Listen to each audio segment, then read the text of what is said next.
mission objective is to eliminate 2 U.S. Marines officials. The pair were in Laos together, but retired after the U.S. withdrew its forces. They were a sniper spotter team. In country, they were known as Glaz and Pallets, the eye and the finger.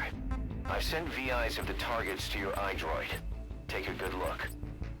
I've sent the target's fields of movement to your iDroid. These are averages worked up from a study by the intel team. Today, Chico invited me with the soldiers. I suppose finding one's own food does have its merit, but I prefer not to be involved in such a degrading task. And their prattling on about fishing being fun is nonsense. I'm not here to find playmates. Nevertheless, distasteful as it was, I went along in order to maintain my cover. Chico thrust a fishing pole into my hands, and we went up onto the deck where several soldiers had gathered. They welcomed us warmly.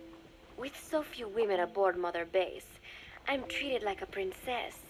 No one suspects I am neither a teenager nor a student. It was nice and sunny, with a gentle breeze and waves. As I cast my line and waited for a bite, the soldiers began to ask me all sorts of questions. As always, I answered according to our predefined scenario, feigning a smile. As I sat there feeding them lies, the fish began to bite, and the soldiers began to focus on their prey. Chico had his bait stolen by a fish, and got so angry that he stood up and nearly fell into the sea. Everybody laughed. It almost made me want to join in too. At some point, I got a bite myself. The instant after I felt that first gentle tug, the fish yanked the line with astonishing strength, and I let out a cry of surprise. I thought he was going to be huge. It was my first time fishing, and I was a bit flustered, so the soldier beside me helped by supporting the pole from behind. "Reel it in," they shouted. I nodded, turning the handle as fast as I could. I wondered what kind of fish lived below the surface, and thought back to the deep sea dives I had to do as part of training.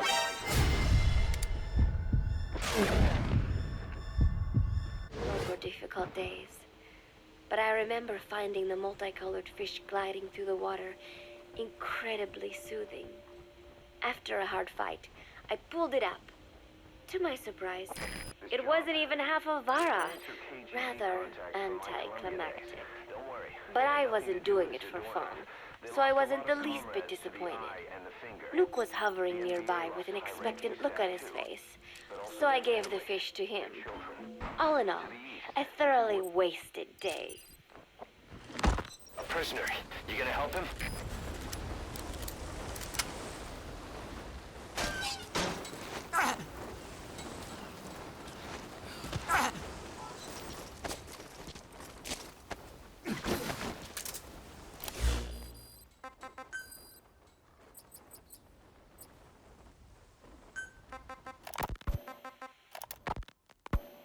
As of today, I will be living here at Mother Base.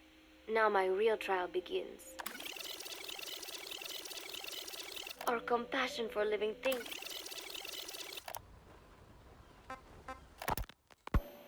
As of today, I will be living here at Mother Base. Now my real...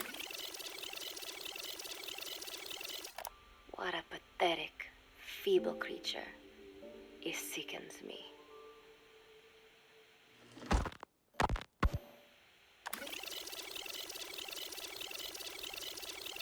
Nearby with an expectant look on his face, so I gave the fish to him. All in all, a thoroughly wasted day. Preparations are coming along nicely. No one suspects me of being the one to let Zadarnov out of his cell. Today, Amanda and I taught Cecile how to make gallo pinto. It is a simple home-cooked dish consisting of black frijoles mixed with arroz.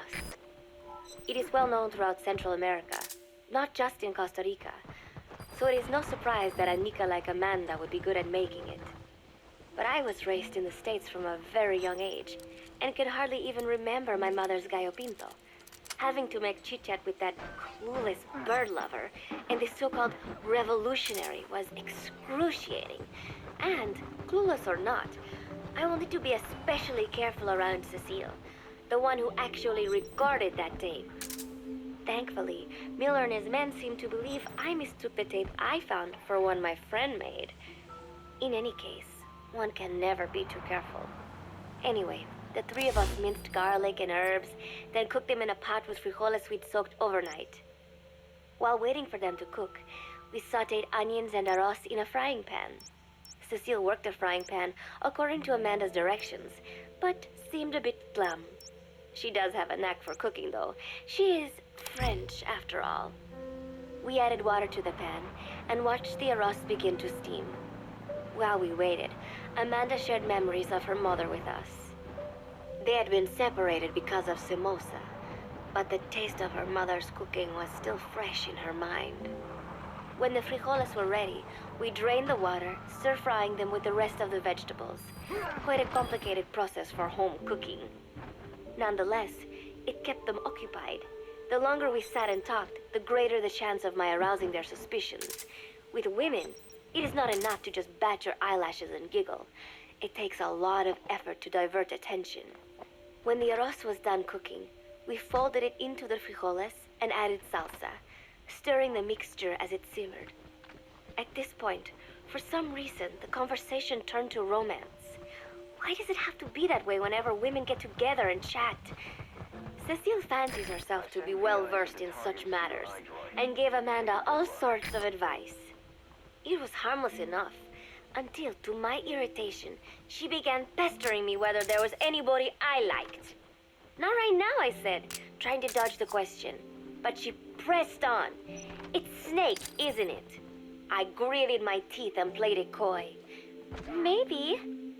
Cecile nodded and giggled. He is pretty sexy, isn't he? What a ditz. It's all I can manage to just survive. The thought of romance has never once crossed my mind. I have no interest in that kind of man. Soon enough, a rich aroma began to fill the room. The gallo pinto was ready. Nu came over and rubbed up against our legs, looking for a handout. Unfortunately, it was not the kind of food a cat would like. We let a few of the soldiers have a bite, and then headed off to the mess hall. The home-cooked flavor we'd achieved was a big hit with the men of MSF. Not that we are trying to impress them or anything. Even I could manage a dish like that. Snake enjoyed it too. Let me make this absolutely clear. I have no interest in that man. Football, or soccer as it is known in the States, is extremely popular here. It has not caught on yet in the US, but it has legions of rabid fans all across Latin America. These fans can get so rowdy that it is commonly believed El Salvador and Honduras went to war in 1969 over scuffles in a soccer match. In reality, tensions between the two countries were already high. The match was merely one of the sparks that set them off. But these people are so passionate about this sport that the story seems plausible. Predictably, many of the soldiers here are fans. They have apparently divided themselves into Costa Rican and Nicaraguan teams and started playing each other. To play, you need a ball and 2 goals. The R&D team built and set up simple goals on the deck. I had absolutely no interest, but Chico insisted that I come and watch. It was not a proper match by any means.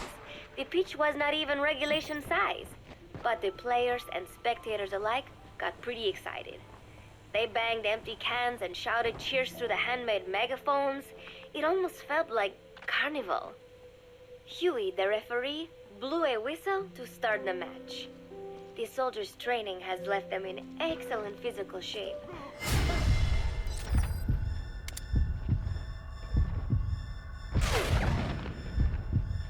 They lacked the honed skills of professionals, and their play was quite rough. Midway through, one of the men collided with another. They started shouting at one another, but Huey stepped in. I thought we had forsaken our countries, become one with the earth, he said, quoting Snake. We are not competing for national pride here, and we are not fighting for the good of any one country. This is not a war. Soccer is a peaceful sport, am I right?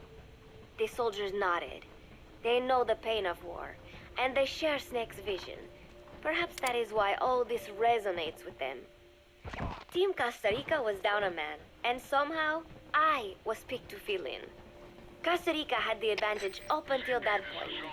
I suppose Huey wanted to keep it balanced. The soldiers agreed with Huey's call. Maybe the Costa Rican players felt an even matchup would be more fun, too.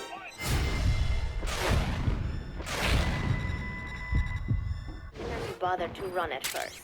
But chasing the ball out there in the hot sun, I was soon drenched in sweat. Before long, I found myself actively seeking out the ball, partially out of desperation. I picked up a loose ball deep on the opponent's side of the field. Even though he's Nicaraguan, Chico cheered me on, yelling, "Go for it, shoot!" I launched the ball as hard as I could, only to have it blocked by the keeper. Disappointment only increased my determination. In the end, I didn't score a single goal, and Costa Rica gave up its lead.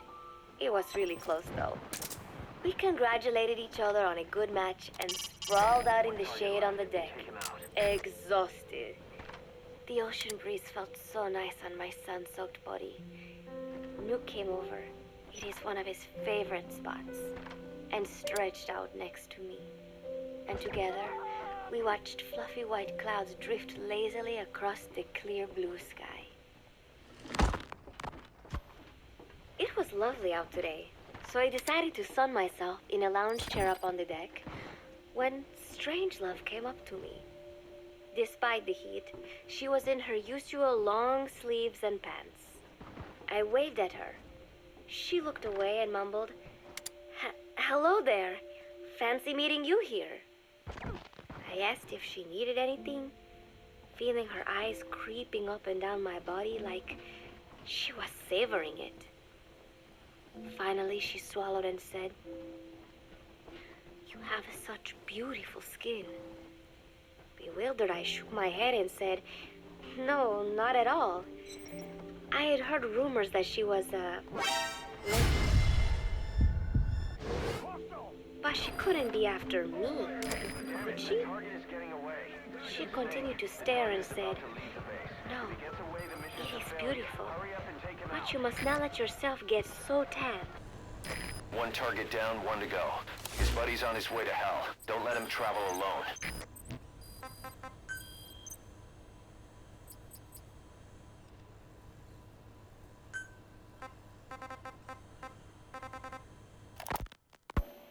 As of today,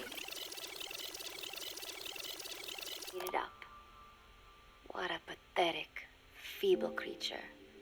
It sickens me.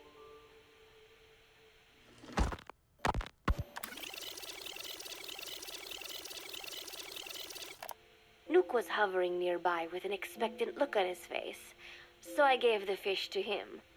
All in all, a thoroughly wasted day.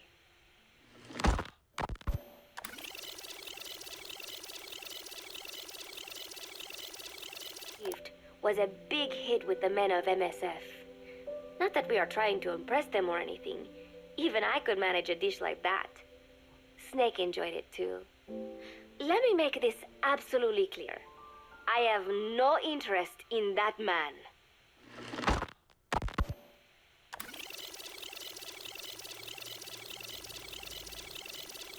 My sun-soaked body. Nuke came over. It is one of his favorite spots, and stretched out next to me. And together, we watched fluffy white clouds drift lazily across the clear blue sky. It was lovely out today, so I decided to sun myself in a lounge chair up on the deck when Strangelove came up to me. Despite the heat, she was in her usual long sleeves and pants. I waved at her. She looked away and mumbled, "Hello there. Fancy meeting?" I asked if she needed anything, feeling her eyes creeping up and down my body like she was savoring it. Finally, she swallowed and said, "You have such beautiful skin." Bewildered, I shook my head and said, "No, not at all. I had heard rumors that she was lesbian. But she couldn't be after me, could she? She continued to stare and said, "No, it is beautiful, but you must not let yourself get so tanned." And then she took my hand in hers. "What is wrong with a little sun?" I asked, trying to cut the conversation short. But she shook her head violently. "No, you mustn't. A young lady should take better care of her skin." She was acting strangely now, as if She lectured me on the perils of tanning, how it ages skin, causing wrinkles and spots, and in the worst cases, even skin cancer. I knew already that tanning could cause spots, but I thought only pale-skinned Anglo-Saxons had to deal with that. Having a scientist tell me it causes aging, though, that spooked me a little. If I am to keep playing the teenager, I will have to start paying more attention to my skin. Sensing my anxiety, she took a small tube from her pocket. She said it was the sunscreen she always used. She told me to keep it. I didn't know what to say. I was more than happy to take it, but exactly what were her intentions? Was she merely being nice? Or is she really into me? Either way, there was no reason to refuse, I suppose. I have undergone training. An out-of-shape woman does not pose any real threat to me. Having power means not being afraid. It is the same on a global scale. A country with nukes can dictate terms to a country without them. I thanked her and took the tube. Then she offered to put some on for me. She squirted some lotion onto her fingers and began rubbing it into my chest. It happened so suddenly, and I was so taken aback that I did not even think to protest. She caressed my stomach with her long white fingers, then slid them upwards between my bikini-clad breasts. What? Wait, I sputtered as her moist eyes met mine. She was beautiful. Somehow, I found myself captivated by this woman more than 10 years my elder. "Hold still," she whispered in my ear. I nodded silently, unable to refuse.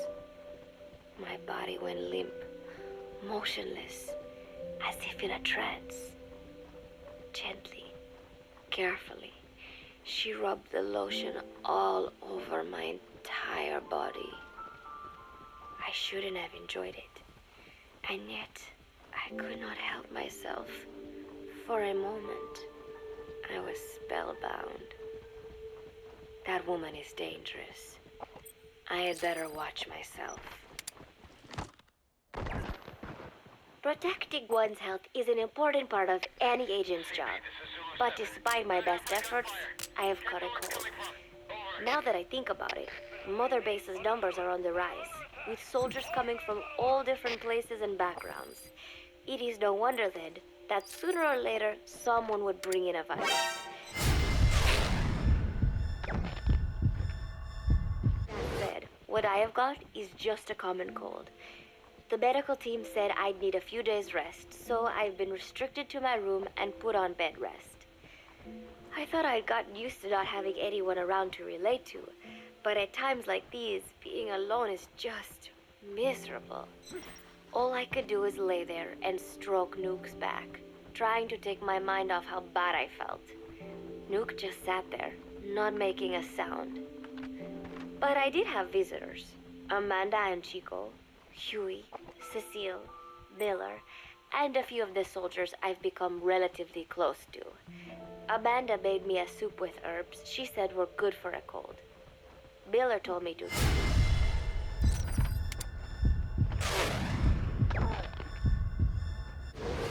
"I will sing you a lullaby," he said, then broke out a guitar and sang some incomprehensible song in Japanese.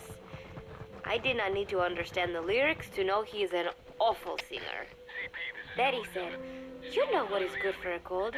Suppositories. Here, I'll show you."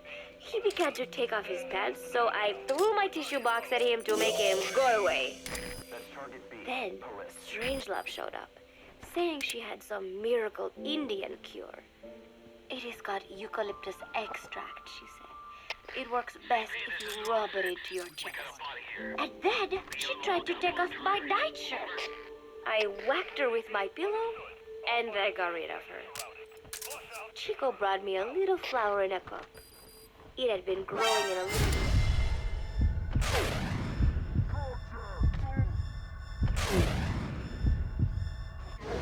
that probably found its way on board, stuck to something else. I found this on the deck. Here, you can have it. He tried to act nonchalant, but I am pretty sure he's got a crush on me. None of them understand. If they thought these little visits would cheer me up, they were wrong. Tonight, Snake himself came to my room. Like the rest, he believes I am just a schoolgirl and treats me as such. Why did you abandon your country? I asked him. Why create the MSF? Of course, I knew the answers already, but I wanted to hear it from him. As I had imagined, he was not exactly forthcoming. All he would say is that his country abandoned him because all he could do was fight. And that is why he needed the MSF, because that is all he is any good for. Then he said, fighting is the only thing I understand, but that does not mean I have got a grudge against those who believe in peace. I am not one of them, and I do not believe in peace. Conflict is in man's nature. We fight our enemies in order to survive. Maybe we are not so different after all, he and I. But that is exactly why I'm going to have to kill him. Or else he will have to kill me. When I stop and think about this wretched existence, being killed by a man like that suddenly does not seem like such a bad thing. Every month, Mother Base throws a party for all the soldiers whose birthdays fall in that month. There is something strange about a military organization having parties. Really though, it is just an excuse to drink and make noise. It is not easy to get alcohol in a fortress in the middle of the ocean. Most days they are training from dawn till dusk. They do not have time for things like drinking. That is why Snake and Miller came up with the idea, to give everyone a chance to let loose. Obviously, a bunch of boors like that are not going to bother with blowing out candles on a cake. Rather, they sit there in a cloud of cigarette smoke, drink beer, eat meat, tell tasteless jokes, and swap crude insults about one another's hometowns. But it hardly ever breaks out into something serious. They talk up a storm, but they're just having fun. It is funny. You have got members of FSLN rubbing shoulders with the UCLAs, people who once would have considered the other mortal enemies. I wonder if that is what makes Big Boss so popular. In leaving their countries behind, they leave their hatred for other countries too. Miller seemed a little protective of me. Hope they're not being too crude, he said. But soon enough, he too was drunk. He yelled, "Come here and take a look at the real Kazuhira Miller." Then dropped his pants and mooned everybody. The other soldiers burst out laughing. I have never seen such a crude, ridiculous party before. And yet, all these people laughing and acting the fool. Is this what they call peace? For some reason, I began to think about all that has happened since I came here. Fishing with Chico, cooking with Amanda and Cecile, playing soccer, having visitors when I caught a cold. When I stop and think about it, my time here has been the most peaceful of my life. But that is about to end. I cannot imagine he will be willing to negotiate. It seems I am to fight the legendary Big Boss. I do not know if I'll be able to beat him. But if I have to choose between death and defying Cipher, I will gladly choose death. The thought of dying does not scare me. But if I disobey my orders, the fear and despair awaiting me will be far worse than anything I can imagine. It was Cipher who took me in as an orphan, gave me food and a place to live. His orders may have been unreasonable, but I will never repay my debt entirely. It seems I have no choice. I must fight this man. I must fight Snake. Do you know Miller, Snake's right-hand man? apparently has got at least one serious weakness. He is an insatiable womanizer. He does not bother me, most likely because he considers teenagers off limits. But he has hit on every single one of the few female soldiers here at Mother Base. They ought to be telling him where to stick it, but end up falling for it so easily. I think some of it stems from the fact that he is actually not that bad looking. Anyway, today, that nasty habit got him in trouble. He and Snake got into one of their rare fights, and I was there to see it. They burst out of the showers, completely naked, trading punches. I am no child. The sight of a naked man does not make me blush, but this was something else. Maybe this'll teach you, Snake yelled as he slammed his fists into Miller's chest.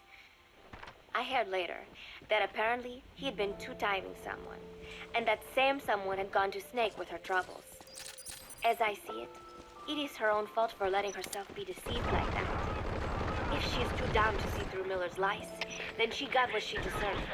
But this was not the first time it had happened, or the second, and Snake read Miller the riot act. Miller argued back, and what began as a shouting match turned into a fist fight. "You son of a bitch," Miller yelled as he swung.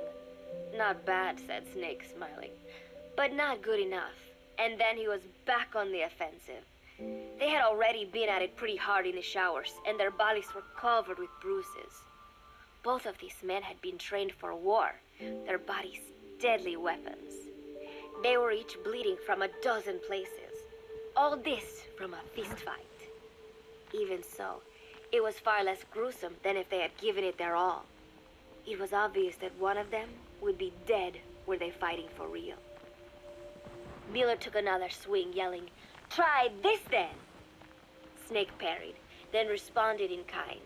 But I could tell he was not aiming for anything vital. "You are one tough bastard, boss," Miller muttered. A smile crept across his face as he caught his breath. And then they went right on fighting. Blood and sweat flew off their glistening bodies. It was combat without hatred or hostile intent. I had never seen violence like this. And yet, it was more than just a friendly tussle. They were utilizing every technique they knew. It was not a sporting match. They were not playing by the rules. How could they keep this up? At last, the two men tired themselves out, and the bizarre scene came to an end. They looked at each other's battered bodies, and then burst out laughing, embracing and congratulating each other on a good fight. It all seemed so idiotic. I still cannot fathom such behavior. But somehow, I got the sense that for all his womanizing, Miller really only trusted one person, and that was Snake. There was no way I could ever come between the two of them. And at that thought, I began to feel as if I had lost. All of Mother Base is preparing for a festival. Since Snake and his soldiers spend so much time fighting, they are setting aside one day a year for peace and relaxation. I do not know all the details, but apparently that is what Snake and Miller decided. These soldiers loved it. There is so little fun to be had here that everybody looks forward to events like these. That is all well and good, but somehow I got roped into getting on stage. "Come on, we even both have peace in our names," said Miller. "And Zadarnov, that old Ruski's name, has something to do with peace too, right?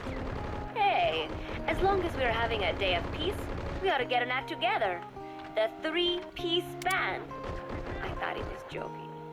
He then proceeded to share his idea without bothering to check with me. And now, I am slated to sing. Apparently, he had heard me on the deck one day, and since then he's wanted to form a band. Everybody's looking forward to it, so there is no way for me to back out now. I've never done anything like this. But it does feel kind of nice to know that people are looking forward to it. I mean, it cannot be any worse than Miller's singing. But modifications to Zeke are already finalized, and I must complete my mission. Betray Cipher now, and I will face a fate far worse than death. Still, there's no need to put things in motion just yet. What What difference would it make to just wait a little while longer? A whole day of peace. The mission can wait until after that. Can it not? I know I am only delaying the inevitable. When the day comes, one of us will have to die. Snake or me.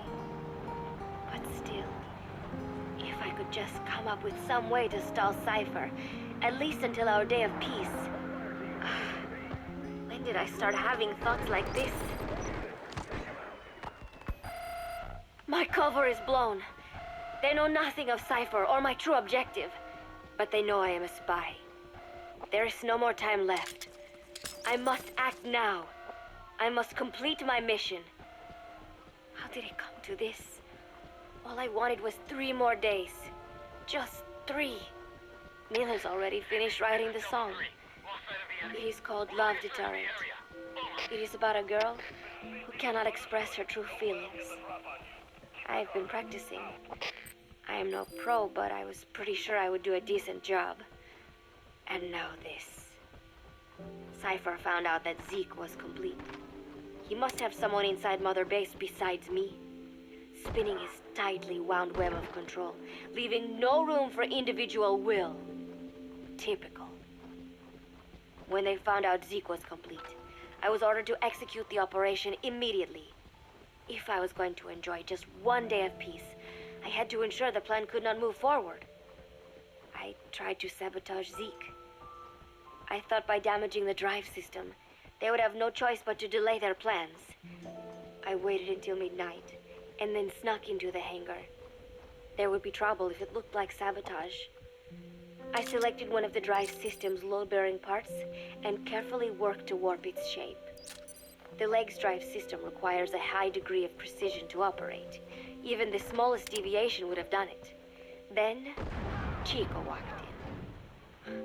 Maybe it was one of those nights where he could not sleep. In any case, he saw me, panicked, and took off running. It would have been easy to kill him, but I could not. I know he likes me. It is not as if I would ever have an interest in a child like him, but I could not pull the trigger. Not at him, not in the back. Will he tell them?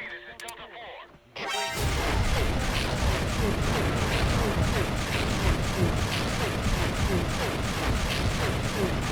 secret.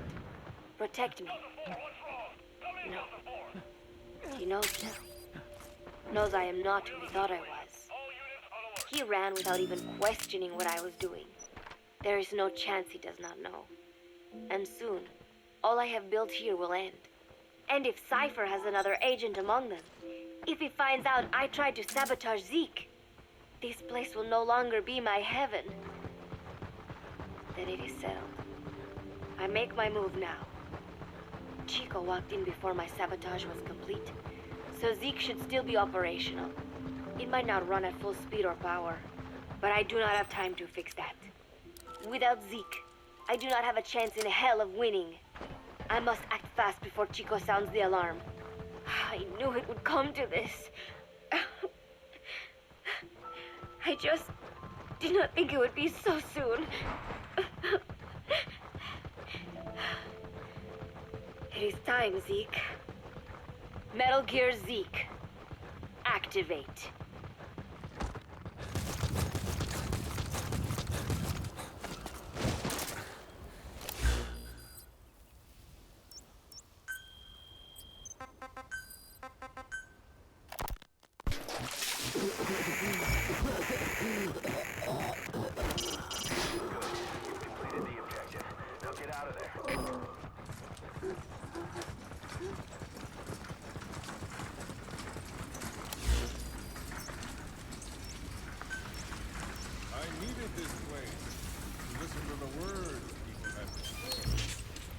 Something vague but better understood.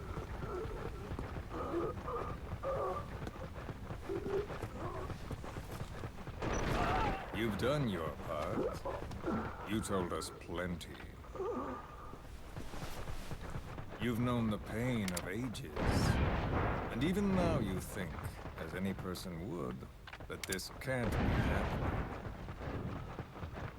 Is it education? Morals? Faith? Just the imprint of a lifetime of stories? Face to face with oblivion, which is where you are, and you still think that help is coming. The world you were born into is made to save you. Isn't that right? Of course it is. Everyone knows that. Until your last breath, you know it. Without the slightest chance or reason left to them, humans are capable of hope. I'm no different. But for one thing, when my time came calling, I didn't die. My family died, my country died, but they didn't take me with them.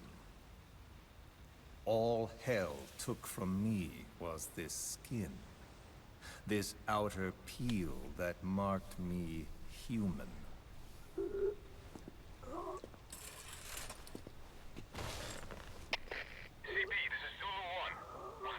My village had an oilseed field and a fine factory.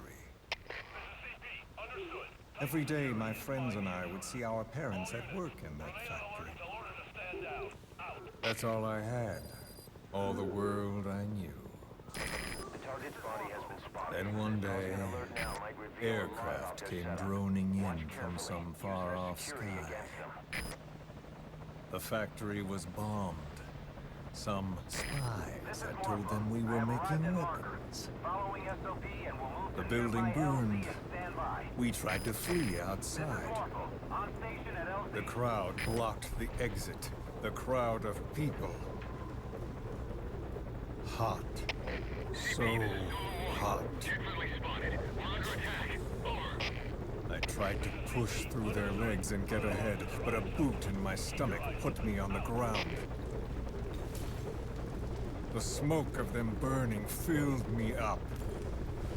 I heard my name called, but not for long.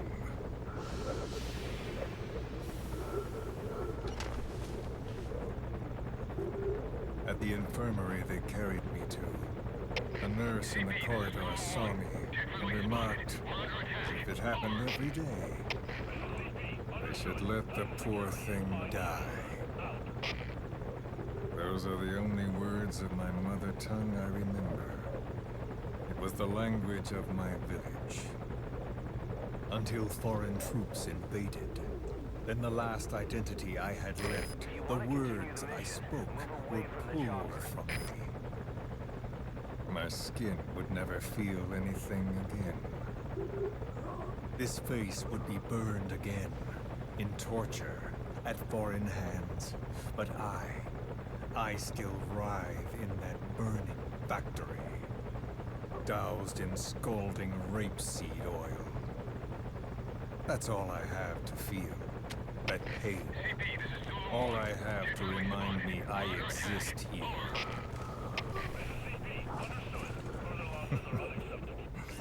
Those spies reported well. We made weapons, all right. As cartloads of rifles came in from the battlefields, we fixed them up and sent them back out. So our country could win. Or rather, so that little world we knew could continue. I came to realize I mustn't die. I'm their last hope. All those who perished and left me here. I have to accomplish something. If I don't, their will be swept out of this world.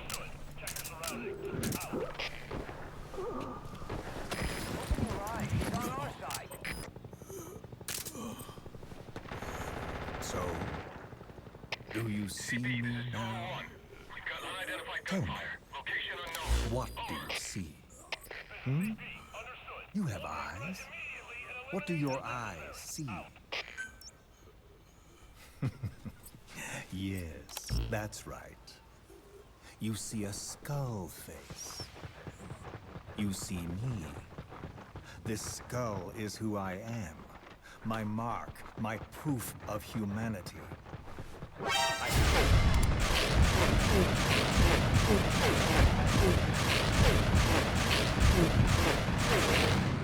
No language, I have no face, but I haven't lost my skull.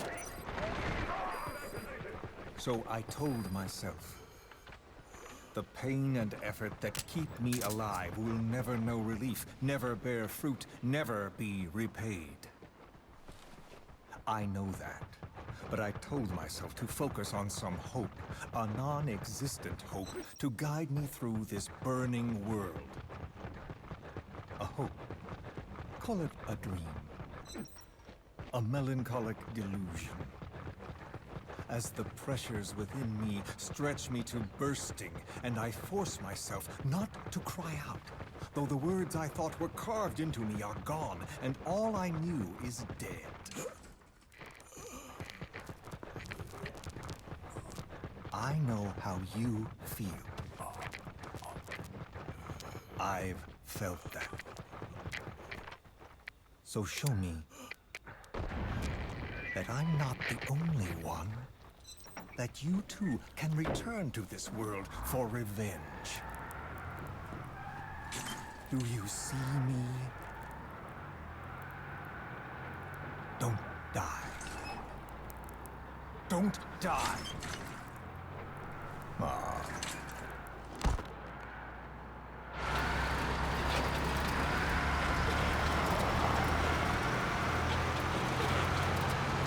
Continue out of the mission area to complete the...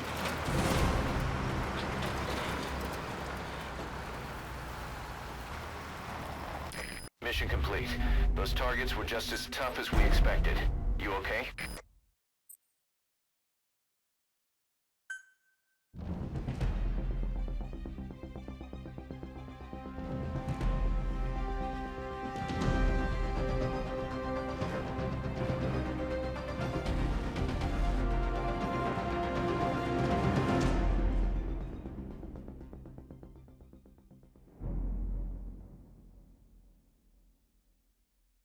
With those two targets out of the way, we might just see an early end to the war. But did you notice, boss? They seem to be afraid of something. Feared it more than death itself. Just what the hell is going on in that place?